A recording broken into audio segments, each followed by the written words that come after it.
북한 신년사가 끝나고요. 김정은 위원장이 금수산 태양궁전을 또 참배했다는 소식이 오후에 영상으로 또 들어왔습니다. 그래서 그 영상을 잠깐 보면서 이야기를 몇 가지 나눠보도록 하겠습니다. 자, 오후에 들어온 영상인데요. 금수산 태양궁전, 글쎄요. 이 지난해 모습이고 올해 모습입니다. 차이점이 있나요? 저희가 볼 때는 글쎄요.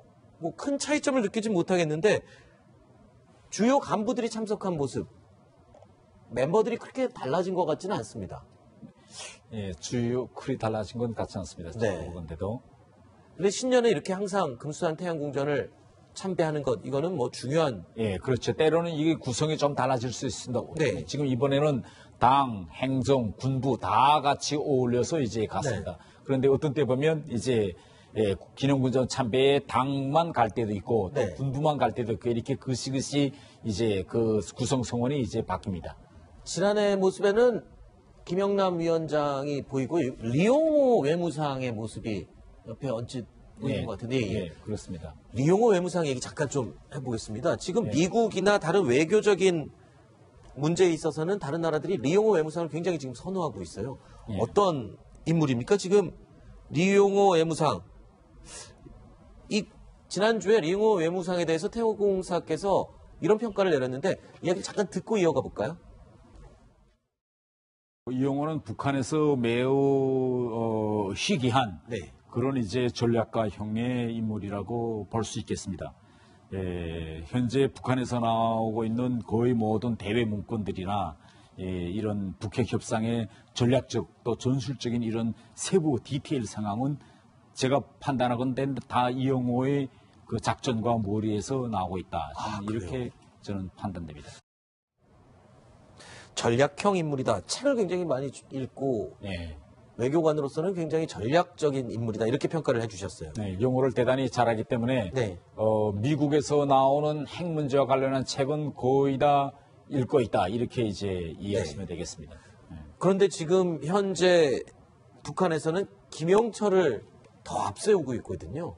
리용호는 언제쯤 다시 북미 협상에서 재등장할 가능성이 있습니까? 지금 이용호가 북미 협상을 주도하지 않고 있는 것은 네. 미국과 북한 사이에 현재까지도 핵 협상의 흐름을 합의하지 못했습니다. 네. 북한은 핵 군축이고 미국은 지금 비핵화가 이 흐름에 합의되지 않은 상태에서는 북한의 이용호 외무상 외교 라인이 나가서 미국하고 머리를 맞대고 구체적인 합의 사항을 만들 일이 없습니다. 그렇군요. 원칙 문제가 아직 합의 안 됐어요. 그러니까 지금까지 우리가 4.27 판문점 선언부터 지금까지 모든 상황을 보면 북한과 미국이 협상에서 갈라지면 네. 결국은 어떻게 합니까? 대남 라인이 나와서 우리 한국 중재를 정부를 하고. 중재해서 우리 문재인 대통령이 트럼프를 찾아가서 네. 이제 이야기해서 정상회담을 만들고 이런 식으로 우리 한국 정부를 계속 이야기하는 겁니다. 그렇기 때문에 현재는 본격적인 비핵화 협상에 들어가지 않은 상태에서는 대남 라인을 책임지고 있는 김영철과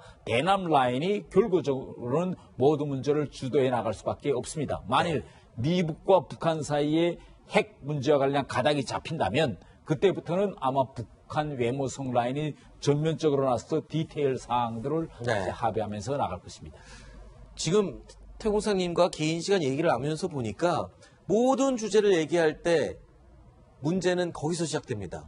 그러니까 비핵화냐 핵 군축이냐. 그렇죠. 그 입장을 정확하게 정리를 하지 않고서는 어느 논쟁도 지금 접합점을 찾을 수가 없는 상황이 되는군요. 북핵 핵 문제에서 키워드는 그겁니다. 항상 김정은이가 이야기하던 트럼프가 이야기하던 문재인 대통령이 이제 말씀하던 우리가 쫙 보고 요게 지금 비핵화로 가려는 거냐 아니면 핵 군축으로 가려냐. 요거만 우리가 판단해 보면 그 정착점이 보이게 됩니다. 자, 그리고 또 이제 북한을 압박하는 방법 중에 대표적인 카드가 또 하나 있죠. 바로 북한의 인권 문제입니다. 북한의 인권 문제가 여전히 아주 강력한 협상 카드로 남아있는데 북한에 대해서 인권 문제를 미국이 압박 카드로만 쓰고 있다는 것. 자, 이거는 좀 문제가 있지 않냐. 이런 전략을 취해봐라라고 지난주에 태공사가 제안을 한 내용이 있습니다. 들어보시죠. 북한은 인권 문제가 나면 이건 리짐 체인지의 수단이다. 이렇게 보고 있습니다. 북한의 인권 상황이 개진되려면 결국은 김씨 일가가 정권에서 물러나는 길밖에 없습니다. 이건 김정은도 잘 알고 있습니다. 그래서 인권 문제가 나면 그건 리즘 체인지다 이렇게 보고 있는데 문제는 무엇이냐? 미국이 이 북한에 대한 인권 문제를 이제 쓸 때 이걸 압박 진정성이 보이게 해야 되겠는데 이걸 압박 카드로 이제 보이게 쓰고 있는 것이 저는 문제라고 생각합니다. 북한과 협상하기 전에는 아시겠지만 지성호 씨도 미 의회에 이제 초청돼 갖고 트럼프가 이제 전체 의원들 앞에서 서게 하지 않았습니까? 이렇게 북한과 협상이 안 될 때는 인권 문제를 꺼내고 또 북한과 협상이 할 때는 인권 문제가 또 없어지고 이렇게 인권 문제에서 지속성과 일관성이 없으면 결국은 북한의 견제에서 이건 압박하더라고나 보게 되는 겁니다. 보사님, 보니까 트럼프 대통령이 쥐고 있는 압박 수단이 여러 개가 있네요. 저 인권 카드는 앞으로도 아주 유용하게 작동을 할 수 있을 것 같은데요. 네, 옳습니다. 지금 이 인권 카드를 미국이 잘 활용하는 것이 매우 중요합니다. 네. 북한은 어떤 전략인가 하면 미국이나 서방이 인권 압박 공세를 취하면 핵이나 미사일 실험을 해가지고 결국은 핵 카드로 인권 압박 공세를 희석시킨다. 네. 이런 이제 전술로 지금까지 왔습니다. 네. 그렇기 때문에 미국이 북한과의 관계에서 이 인권 압박 카드를 잘 써야 되는데 이 인권 압박 카드를 핵 비핵화의 그 어떤 종속 카드로 쓰면 안 됩니다. 네. 그렇게 되면 결국은 어떻게 되겠습니까? 진정성이 없어 보이는 겁니다. 네. 가만히 있다가 핵 문제가 안 되니까 또 인권 꺼내는 이렇게 되겠죠. 그렇기 때문에 이 인권 문제에서만은 미국이 지속적으로 네. 비핵화 협상도 하면서 이 인권 요구나 이 카드를 지속적으로 계속 내비치면서 북한과 이제 대화하는 것이 결국은 이 인권 압박 카드의 진정성을 보이게 할 수 있다고 저는 생각합니다. 네.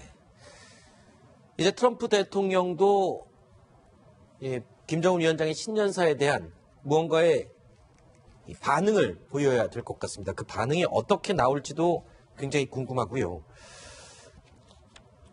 지금 중국의 반응도 지금 나올 때가 됐죠, 이제. 지금 이제 방금 우리 청와대 반응은 나왔습니다. 지금 중국과 미국도 일단은 김정은의 신년사 이 내용을 환영한다. 이렇게 말해놓고 북한과의 새로운 대화와 협상의 모멘텀을 이어갈 것으로 저는 이렇게 판단합니다. 알겠습니다. 자, 오늘 80분 넘게 전 영국 주재 북한 공사인 태영호 전 공사와 함께 오늘 오전에 있었던 북한 김정은 위원장의 신년사 내용을 조목조목 분석을 해봤습니다. 그 이외에 트럼프 대통령이 이 신년사 이후에 북한 전략을 어떻게 가져가야 할지, 그리고 또 갑자기 적극 개입하게 된 중국 시진핑 주석의 역할은 앞으로 어떻게 될지까지 함께 저희가 두루두루 이야기를 해봤습니다. 자, 우리 정부 그리고 우리 문재인 대통령도 이제 앞으로 남은 비핵화의 길에서 어떤 역할을 해야 될지도 굉장히 중요한 문제로 남아 있습니다. 우리만 혼자 갈 수는 없고요. 또 미국과 속도, 발을 맞춰서 가야 하는 부분이 있습니다. 그러나 김정은 위원장 요구하는 사항이 만만치가 않습니다. 앞으로 비핵화 문제는 어떻게 전개될까요? 그리고 우리와 약속한 김정은 위원장의 서울 답방 문제는 또 어떻게 진행이 될까요? 이 모든 문제가 서로 복잡하게 얽힌 종속 변수가 돼 있는 것 같습니다. 김정은 위원장이 금수산 태양궁전을 또 참배했다는 소식이 오후에 영상으로 또 들어왔습니다. 그래서 그 영상을 잠깐 보면서 이야기를 몇 가지 나눠보도록 하겠습니다. 자, 오후에 들어온 영상인데요. 금수산 태양궁전, 글쎄요, 이 지난해 모습이고 올해 모습입니다.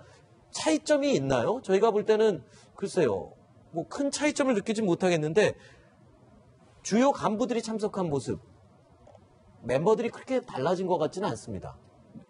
예, 주요 크리 달라진 건 같지 않습니다. 네. 그런데도.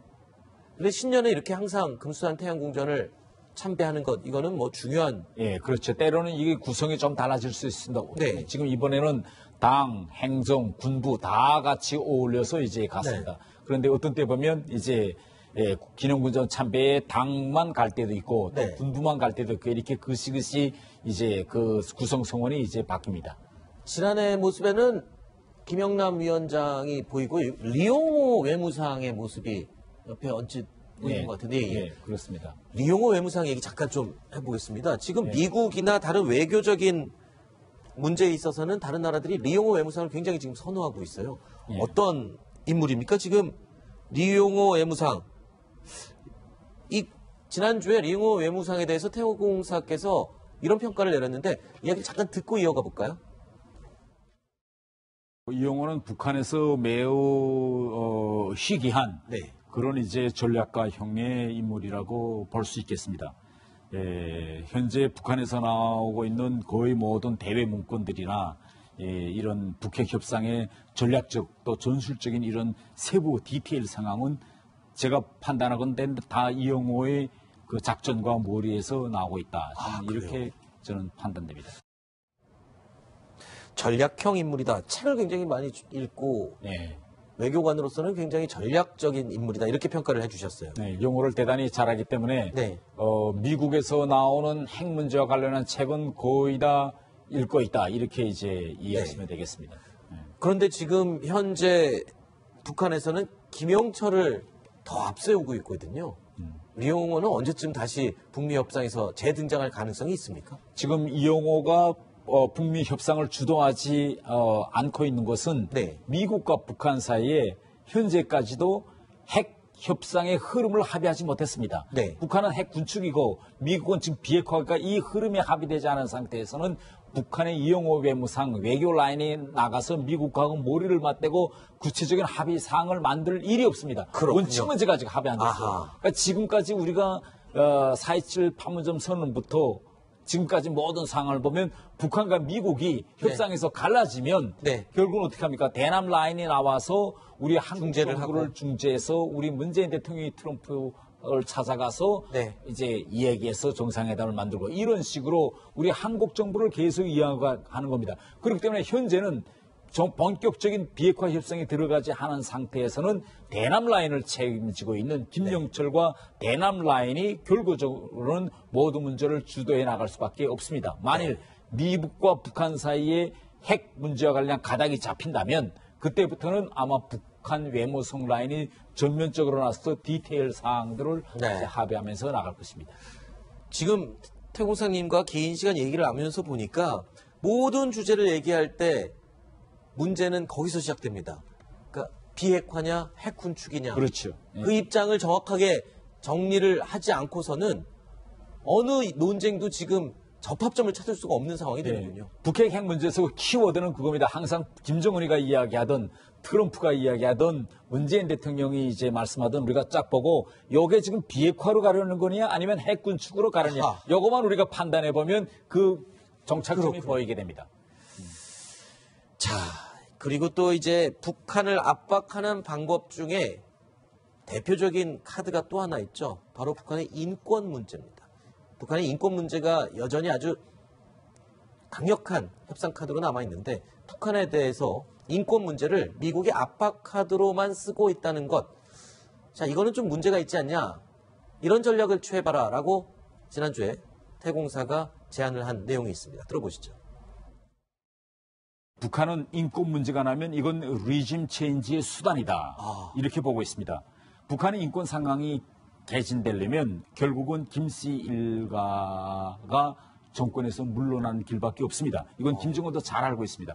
그래서 인권 문제가 나면 그건 리즘 체인지다 이렇게 보고 있는데 문제는 무엇이냐? 미국이 이 북한에 대한 인권 문제를 이제 쓸 때 이걸 압박 진정성이 보이게 해야 되겠는데 이걸 압박 카드로 이제 보이게 쓰고 있는 것이 저는 문제라고 생각합니다. 북한과 협상하기 전에는 아시겠지만 지성호 씨도 미 의회에 이제 초청돼 갖고 트럼프가 이제 전체 의원들 앞에서 서게 하지 않았습니까? 이렇게 북한과 협상이 안 될 때는 인권 문제를 꺼내고 또 북한과 협상이 할 때는 인권 문제가 또 없어지고 이렇게 인권 문제에서 지속성과 일관성이 없으면 결국은 북한의 견제에서 이건 압박하더라구나 보게 되는 겁니다. 보사님, 보니까 트럼프 대통령이 쥐고 있는 압박 수단이 여러 개가 있네요. 저 인권 카드는 앞으로도 아주 유용하게 작동을 할 수 있을 것 같은데요. 네, 옳습니다. 지금 이 인권 카드를 미국이 잘 활용하는 것이 매우 중요합니다. 북한은 어떤 전략인가 하면 미국이나 서방이 인권 압박 공세를 취하면 핵이나 미사일 실험을 해가지고 결국은 핵 카드로 인권 압박 공세를 희석시킨다. 네. 이런 이제 전술로 지금까지 왔습니다. 네. 그렇기 때문에 미국이 북한과의 관계에서 이 인권 압박 카드를 잘 써야 되는데 이 인권 압박 카드를 핵 비핵화의 그 어떤 정석 카드로 쓰면 안 됩니다. 네. 그렇게 되면 결국은 어떻게 되겠습니까? 진정성이 없어 보이는 겁니다. 네. 가만히 있다가 핵 문제가 안 되니까 또 인권 꺼내는 이렇게 되겠죠. 그렇기 때문에 이 인권 문제에서만은 미국이 지속적으로 네. 비핵화 협상도 하면서 이 인권 요구나 이 카드를 지속적으로 계속 내비치면서 북한과 이제 대화하는 것이 결국은 이 인권 압박 카드의 진정성을 보이게 할 수 있다고 저는 생각합니다. 네. 이제 트럼프 대통령도 김정은 위원장의 신년사에 대한 무언가의 이 반응을 보여야 될 것 같습니다. 그 반응이 어떻게 나올지도 굉장히 궁금하고요. 지금 중국의 반응도 지금 나올 때가 됐죠, 이제. 지금 이제 방금 우리 청와대의 반응은 나왔습니다. 지금 중국과 미국도 일단은 김정은의 신년사 이 내용을 환영한다. 이렇게 말해놓고 북한과의 새로운 대화와 협상의 모멘텀을 이어갈 것으로 저는 이렇게 판단합니다. 알겠습니다. 자, 오늘 80분 넘게 전 영국 주재 북한 공사인 태영호 전 공사와 함께 오늘 오전에 있었던 북한 김정은 위원장의 신년사 내용을 조목조목 분석을 해봤습니다. 그 이외에 트럼프 대통령이 이 신년사 이후에 북한 전략을 어떻게 가져가야 할지, 그리고 또 갑자기 적극 개입하게 된 중국 시진핑 주석의 역할은 앞으로 어떻게 될지까지 함께 저희가 두루두루 이야기를 해봤습니다. 자, 우리 정부 그리고 우리 문재인 대통령도 이제 앞으로 남은 비핵화의 길에서 어떤 역할을 해야 될지도 굉장히 중요한 문제로 남아 있습니다. 우리만 혼자 갈 수는 없고요. 또 미국과 속도, 발을 맞춰서 가야 하는 부분이 있습니다. 그러나 김정은 위원장 요구하는 사항이 만만치가 않습니다. 앞으로 비핵화 문제는 어떻게 전개될까요? 그리고 우리와 약속한 김정은 위원장의 서울 답방 문제는 또 어떻게 진행이 될까요? 이 모든 문제가 서로 복잡하게 얽힌 종속 변수가 돼 있는 것 같습니다. 자, 오늘 긴 시간 나와서 우리와 생방송으로 이야기를 해주신 태영호 전 공사께 오늘 여기서 인사드리겠습니다. 오늘 나와주셔서 고맙습니다. 예, 그렇습니다.